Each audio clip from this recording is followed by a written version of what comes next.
5 teams I think are likeliest to win the championship, not based upon the odds, but based upon the circumstances. Number 5. At number 5, I'm going to throw Golden State into the discussion because I think if everything goes right, they have a chance.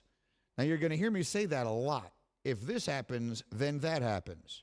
There's a lot that has to go right here. And one of those things may be some more wheeling and dealing before the season gets underway, or not underway, but before we get to the trade deadline.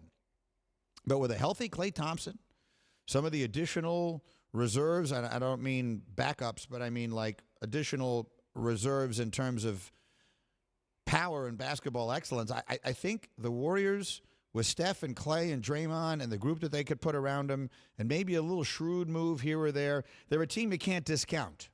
Would I bet on them to win it right now, amount of money that mattered to me? Absolutely not. But I do not think they can be discounted because that's one of those that if everything goes right, I think they do win it.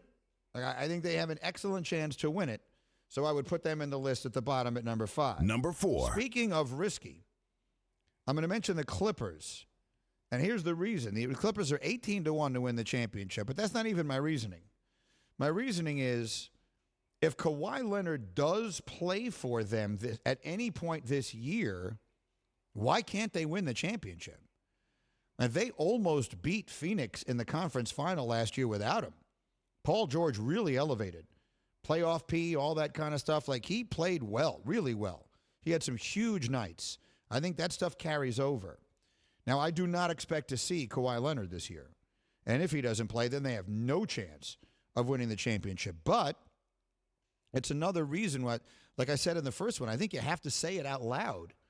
Because would you agree with my assessment that if Leonard does come back, let's say, I don't know, we get to February or March, and Leonard is at that point, the thing is he got hurt in June. That's really bad. It's a partially torn ACL. It's not a fully torn ligament. With his history, I don't think you count on him to play at all. But, Nuno, would you agree with me that if they do get back Kawhi, you cannot discount the possibility of the Clippers winning the whole thing?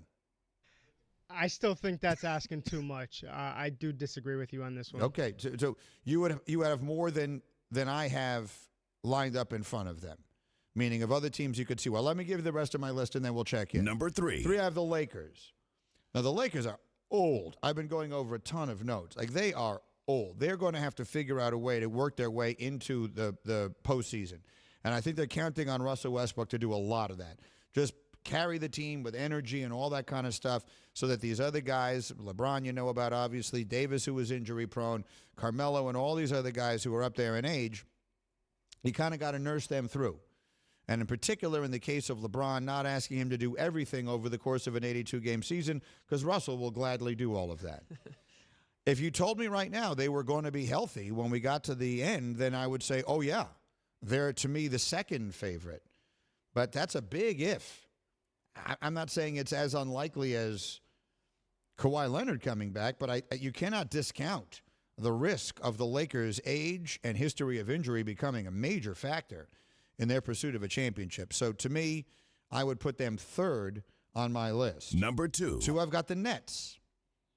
You don't need me to explain to you all the potential things that could go wrong with the Nets. I talked about it on TV this morning with Legler. If you could take out the possibilities of injury and drama, they would be an overwhelming favorite. I think they would win hands down. I'm not sure they wouldn't sweep their way through the playoffs, inclusive of everyone. If you told me right now those 3 guys, plus the supporting cast, are all going to be there, they're going to be healthy, and they're going to be motivated. But those ifs are so enormous that I can't put them at number 1. I just don't trust it enough. It's not just Kyrie, but obviously at this point he's the overwhelming number 1 factor in all this. But when I look at all of that, the major question marks about the Lakers and the major question marks about the Nets and everything else, Number 1. I arrive at Milwaukee. I think if you want to make the safest pick, they may be it. They show up with their hard hats and their lunch pails and they play. I was talking to Wilbon about this last night, and he was telling me that a lot of times his view of it is these teams, when they win a championship, it increases them. Once you get that one, you sort of break the seal on that title, that it elevates Giannis to an even greater place. His level of confidence, his level of belief in himself and his group around him elevates. And so his expectation is they get even better, not just the addition of Dante DiVincenzo and whatever else they may do, but just Giannis himself gets better, and the team gets better for having won it last year. And so that's my number one pick. If you told me the Lakers were going to be fine, I would take them over the Bucks. If you told me the Nets were going to be fine, I would take them over the Bucks. But I can't tell you that, and I'm not 100% sure I buy either case. So I'm going with the Bucks as my number one choice to win the championship. Nuno is my vice president of basketball acumen. What do you think? I mean, it's a nice, safe pick. I think when you look at all these teams as you're doing, there are so many question marks that they all have.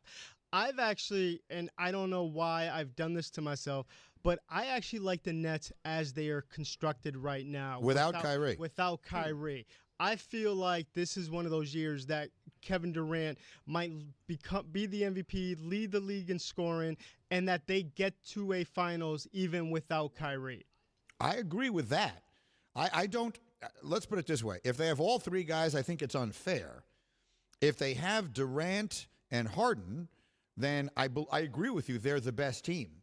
But you still have to then factor in the possibility of injury. Durant is still a guy who had the Achilles, and Harden is a guy who had injury problems and has had them historically and has had playoff disappointment, although I think he'll be much better with Durant sort of as the lead dog in that regard. So I'm with you. The best bet is the Nets. If you have to bet an amount of money that your house, but the whole thing could implode so badly that you just don't know what direction it winds up going. We'll find out tonight.